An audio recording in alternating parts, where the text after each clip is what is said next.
ce mot, c'est mon nom. Et j'ai dit, Et tu l'as entendu. je l'ai entendu. J'ai dit, mais il me connaît, il sait. Et j'ai compris la force de Jésus mort sur une croix pour moi. Il m'appelait à venir à la croix. Et là, j'ai déchargé tout sans connaître, savoir ce que c'était l'évangile. Je connais rien. Personne ne t'a Non, rien rien, dit. rien. Tu avais eu aucune éducation Non, religieuse. rien du tout. Si, oui, quand même. Oui. Oui, catholique un peu quand même. Et Mais, alors? Et alors? mais le fondement était pas, et c'était plat. C'était plat pour moi.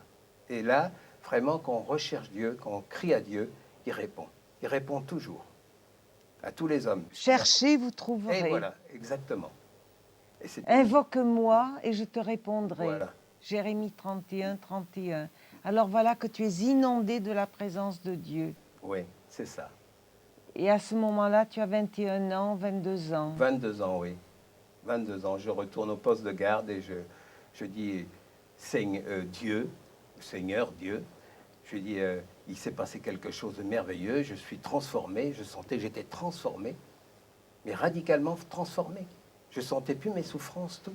J'avais des comprimés à prendre, jusqu'à la fin de mes jours, parce que j'avais perdu le système moteur dans l'accident. Alors j'aimerais que tu dises un petit peu tous les problèmes que tu as eus au niveau de la tête dans cette chute. Eh bien, j'ai une brèche osseuse importante à la tête, avec une perte de substance importante. Et bon, j'ai eu le bras qui était bien esquinté, le bras droit. Bon, je ne l'ai pas perdu, mais il a été rafistolé. Bon, il est un peu plus court que l'autre, mais ça ne se voit pas. J'ai mon dos qui a été esquinté, de l'arthrose partout, un rein qui a disparu. Et, et ça, j'étais vraiment mal. Je marchais courbé, vraiment courbé. Mais le jour que Dieu est venu, je ne sentais plus ma maladie. Avec la pluie, Oui, l'onction du l'onction elle transforme Saint-Esprit. tout. Et j'avais plus besoin de comprimés, rien. Je sentais que j'avais plus besoin de ça. C'était pour moi gênant de prendre des comprimés. Et j'ai abandonné les comprimés. Et mon médecin m'a dit, vous allez avoir des crises d'épilepsie.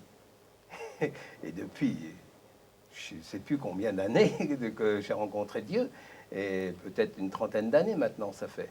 Eh bien, j'ai jamais pris de comprimés et jamais eu de crise d'épilepsie. Donc tu peux dire Jésus sauve et Jésus guérit. Et guérit. Alors dans cette phase où tu as rencontré Jésus, tu as rencontré Dieu, est-ce que dans ce bien-être, tu réalisais que tu étais sauvé? Ah Est-ce oui. que c'était un problème pour toi, l'éternité? Avant, c'était un problème. Maintenant, c'est plus un problème. Oui, oui, oui, mais est-ce que tu te posais des questions par rapport à l'éternité? Où je vais? Est-ce qu'après la mort, je vais où? Tu te posais ces questions Ah, je me suis posé des questions avant de rencontrer le Seigneur. Mais dans ce style? oui, où je Et- vais, oui, ça c'est sûr. Et alors, quand tu as rencontré le Seigneur, est-ce que ces questions étaient réglées? Ah, c'est réglé. C'est tout direct au Tu as ciel. compris Tout de suite. que tu étais fait pour vivre Oui, dans le ciel, Voilà. Je une suis- autre vie. je- Tu n'as pas peur de la mort, en un mot. Non, pas du tout. Non, Et à partir de ce moment-là, tu n'as plus eu peur de la mort. c'est ça. Et Exactement. avant, et avant. Et avant, si j'étais dans les ténèbres, j'avais peur de la mort. Mais je voulais finir mes jours, mais avec quelque chose d'effrayeur. Je me dis, bon, il n'y a plus rien, je ne sais pas où je vais. Mais là, c'était instantané. Et tu avais envie de te donner la mort ou Oui, oui, j'avais beaucoup de pensées. Comment faire de pour, suicide? comment faire Comment faire pour finir? Et donc, quand Jésus est venu dans ta vie, à ce moment-là, tout était réglé. Tu savais que tu allais vivre l'éternité Oui, avec le C'est Seigneur. ça, c'est ça. Il n'y a pas besoin de grands discours avec Dieu. C'est juste une recherche. Juste demander pardon, pardon Seigneur, je te donne ma vie, je te recherche, là il vient. À tous les hommes il vient. Qu'est-ce que tu peux dire à nos téléspectateurs? Eh bien, c'est facile de rencontrer Dieu. C'est facile. On vient avec tout son fardeau, même qu'on a fait les pires péchés, le Seigneur, il pardonne. C'est quelque chose de merveilleux. On vient au Seigneur, vous donnez tous vos fardeaux, n'importe lequel, et vous criez à Dieu, et Dieu vient vous bénir, et il vous remet en état, complètement en état. Il est écrit aussi dans 1 Pierre 6, « Déchargez-vous sur lui de tous vos fardeaux. » Oui.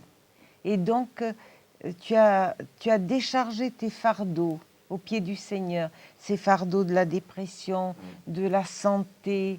Et alors, la souffrance que tu avais dans ton cœur par rapport à ton père, est-ce que tu l'as pardonné? Ah oui, ça c'était le plus grand des miracles que j'ai vu pour ma famille. Parce que j'ai eu un genre on va dire, de haine, peut-être pas jusqu'à là, de mon père, parce qu'il était responsable de sécurité. Et c'était un manque de sécurité dans le chantier. Et j'en ai eu lourd pour ça. Et le jour où j'ai rencontré Dieu, j'ai eu de l'amour pour mon père. J'ai eu de l'amour pour ma famille. J'ai eu de l'amour pour toute ma famille. Et ils sont tous tournés vers Dieu. L'amour, ça dépasse les frontières. Et ton père s'est tourné vers le Seigneur Oh oui, aussi. oui. Et là, vous vous êtes pardonné. Tu ça. l'as pardonné. Je l'ai pardonné. Et il l'a senti. Ah oui. Et il a changé après. Ah, il a changé complètement. Il était plus violent, il buvait plus. C'était la paix dans le foyer. Et à ce moment-là, tu avais 22, 23 ans et ton père avait quel âge? Oh là, 50? Oui, c'est ça, oui. Donc il avait, une soixantaine d'années. il avait encore du temps à profiter de la vie Oui, avec le oui, Seigneur. C'est ça. Et ta mère aussi. Oui, ma mère aussi, ils sont tous avec Dieu. Ils ont rencontré le Seigneur. Alors à nos téléspectateurs, tu leur dis que c'est pas difficile de rencontrer Dieu. Non, c'est très facile. Qu'est-ce qu'il faut faire? Eh bien, abandonner son fardeau. S'il a une dépression, si vous avez quelque chose qui vous tient, vous avez des problèmes dans vos foyers, eh bien, criez à Dieu, criez à Jésus. C'est lui qui est cloué sur une croix, qui a donné son sang à la croix pour ton péché, pour notre péché, pour le péché de l'humanité. Et maintenant, il est ressuscité. Jésus est ressuscité, oui. Il est vivant et il est là au milieu de Oui, nous. son Et il Saint-Esprit. se réjouit de ce que nous parlons de lui. Oui, Et il est aussi chez nos téléspectateurs. oui, il est partout dans le monde Il est entier. partout. Donc celui qui va maintenant dans son salon, dans sa cuisine, où qu'il soit, crier vers Dieu, le Seigneur va répondre. Oui. Jésus va répondre. C'est ça. Et même si on a la honte, si admettons, on s'enferme dans sa chambre et seul on crie à Dieu, il répond. Parce que tu as eu honte. Oh, j'ai eu honte, oui. Et honte de quoi? De ne pas savoir lire et écrire, de ne pas Oui. savoir beaucoup de choses. Alors dans une prochaine émission, tu vas nous dire comment tu as appris, entre guillemets, Oui, à ça. lire Oui, et à écrire aussi. oui, oui, Et comment Dieu t'a tout donné, en fait. oui, c'est ça. C'est extraordinaire. C'est merveilleux. Alléluia, gloire à Dieu. Gloire. Dieu est grand et merveilleux. Et il veut toucher maintenant nos téléspectateurs.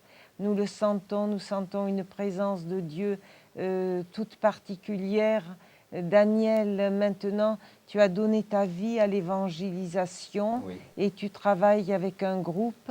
Tu peux nous en parler un petit peu? Oui, c'est une association chrétienne espagnole. Et ils vont chercher les jeunes drogués dans les rues. On leur apporte du café, des biscuits. On a l'amour pour eux. On les aime. On n'aime pas leurs péchés, mais on aime qu'ils rencontrent Dieu comme nous. Parce que c'est des anciens drogués, des anciens qui sont sortis de la drogue, qui ont fait beaucoup de choses très mauvaises, mais ils ont rencontré Dieu et ils ont été transformés. Et cette organisation recherche tous ces jeunes qui sont perdus et ils ont des établissements, ils les mettent dedans et ils les prennent par la main jusqu'à la croix. Ils ont l'amour pour eux, ils ont vraiment une passion pour ces jeunes-là qui sont perdus. Donc ils vont dans la rue chercher tous ces garçons voilà. et ces filles qui sont allongés dans C'est les ça. rues ou assis avec des chiens qui se droguent. Voilà, exactement. Exactement. Et